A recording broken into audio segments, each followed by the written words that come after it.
They only beat when someone is about to die. Those were the last words of Baba Cato before he vanished, barefoot and trembling, into the dense shadows of the Abanj forest. The villagers of Khalil heard the drums that night, low, muffled, and slow, as if played from beneath the earth itself.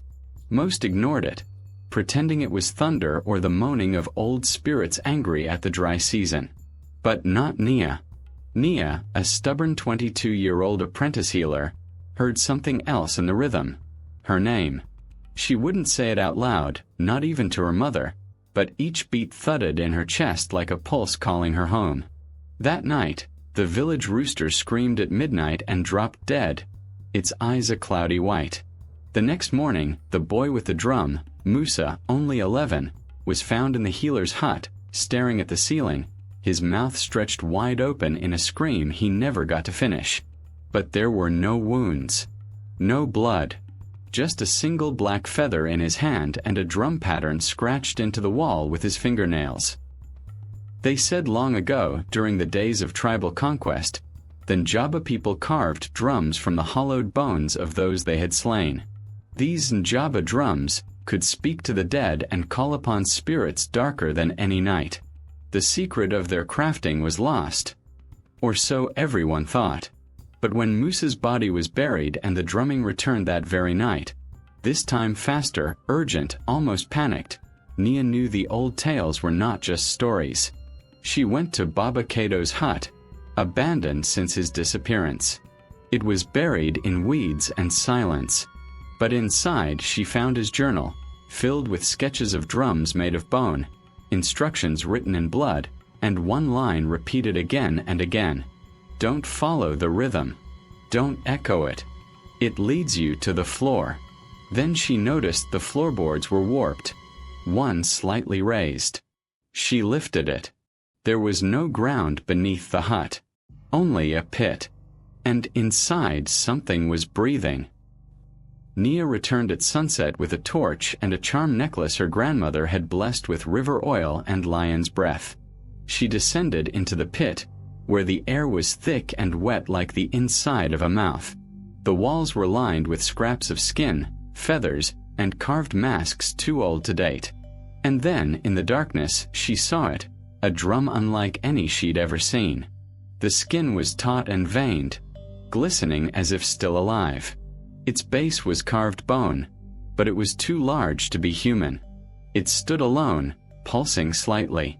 When she stepped closer, she heard voices, whispers from Musa, Baba Cato, and others long dead.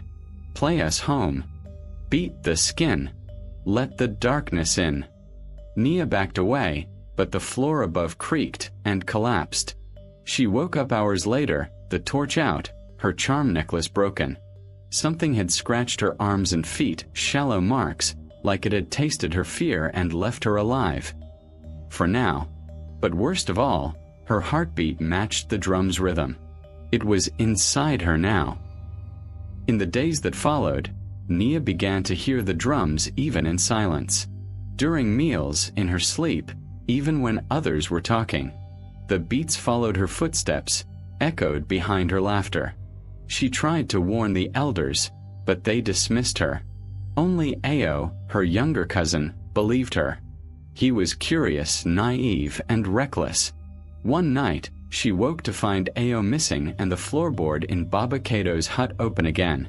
She ran, barefoot, heart pounding with a growing rhythm. Thump thump, thump thump.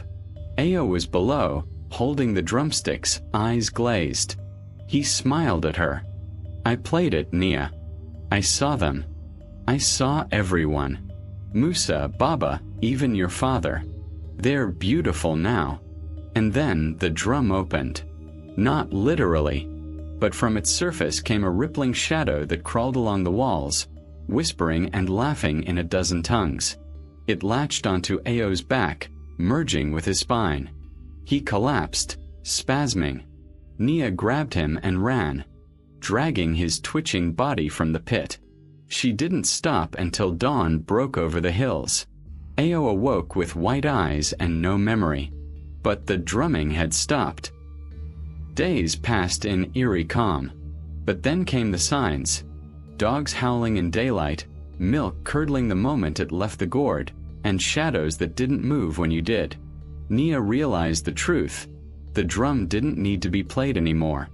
It had played her. Her heartbeat still echoed it. So she returned to the hut one last time, armed with fire, salt, and ash. She descended into the pit alone and set the drum ablaze. But it didn't burn. It screamed. The hut trembled, the earth cracked, and Nia was lifted from the ground. Not by hands, but by sound. The drum's rhythm pulled at her veins, her soul, trying to hollow her out and make her its new skin. Then she remembered something from Baba Cato's journal. To end the song, silence the singer. The real drum wasn't the object. It was her. In one final act of defiance, Nia bit her tongue hard, drawing blood, and smeared it on her own chest in the shape of an old Njaba sigil. Then she screamed, not in fear, but in rage, in command. The scream broke the rhythm. The floor shattered. The drum cracked. And the voices, one by one, fell silent. They buried the pit. The village stopped hearing the drums. But Nia was never the same. Her heartbeat was off. Sometimes too fast. Sometimes completely still. At night, she stares at the moon and whispers names she shouldn't know. Ao never speaks of what he saw. But he never walks near Baba Cato's hut. No one does. Still, when the wind is strong and the soil is dry, children say they hear something below the ground. A slow, pulsing beat. Thump thump, thump thump. And once again, a single black feather appears on the doorstep of whoever hears it. Some songs are not meant to be heard.